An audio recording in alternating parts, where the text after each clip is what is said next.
নেতৃত্বত বিকশিত ভাৰত বিদ্যাধানৰ উপলক্ষে জাতীয় ছোৱালী উচ্চ মাধ্যমিক বিদ্যালয়ৰ ছাত্ৰীসকলে বিদ্যালয়ত দেখা পোৱা সমস্যা পানী বিশুদ্ধীকৰণ প্ৰক্ৰিয়াটো আমি বাছি লৈছোঁ। পানী বিশুদ্ধকৰণ নমুনা উদ্দেশ্য। এই নমুনাটোৰ মূল উদ্দেশ্য হ'ল এটা সৰল পদ্ধতিৰে গেট বা ঘোলা পানী কিদৰে ফিল্টাৰ কৰি আমি বিশুদ্ধ ৰূপ দিব পাৰোঁ এইটো হাতে কামে কৰি দেখুওৱা।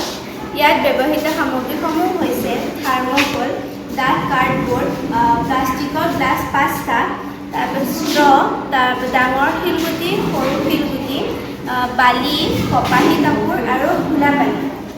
প্ৰথম স্তৰত দিয়া হৈছে ডাঙৰ শিলগুটি, তাৰপিছত দ্বিতীয় স্তৰত দিয়া হৈছে সৰু শিলগুটি, তৃতীয় স্তৰত দিয়া হৈছে মিহি বালি আৰু এঙাৰৰ সংমিশ্ৰণ, চতুৰ্থ স্তৰত দিয়া হৈছে পাতল কপাহী কাপোৰ। সংগ্ৰহ কৰি লোৱা ঘোলা পানীবোৰ এই ডাঙৰ শিলগুটি থকা পাত্ৰটোলৈ আহিব আৰু ইয়াত ডাঙৰ আৱৰ্জনাবোৰ ইয়াতে ৰখি যাব। তাৰপিছত এই সৰু শিলগুটিৰ পাত্ৰটোলৈ সেই পানীখিনি আহিব আৰু সৰু শিলগুটিৰ তুলনাত সৰু যিবোৰ মিহি আৱৰ্জনা আছে সেইবোৰ ইয়াত ৰখিব। তাৰ দ্বিতীয় পাত্ৰটোত এঙাৰ আৰু বালিৰ সংমিশ্ৰণটোৱে পানীত থকা যিবোৰ মিহি কণাবোৰ শোষণ কৰিব আৰু এই চতুৰ্থ স্তৰত থকা কপাহী কাপোৰত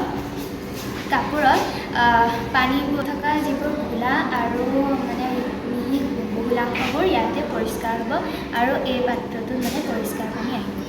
এতিয়া আমি দি চাওঁ।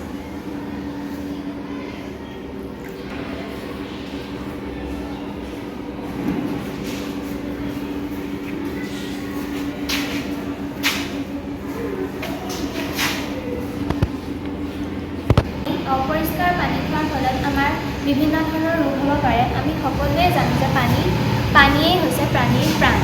সেয়েহে আমি সদায় বিশুদ্ধ পানী খাব লাগে আৰু এনেকুৱা পৰিষ্কাৰ পানী উতলাই খাব লাগে।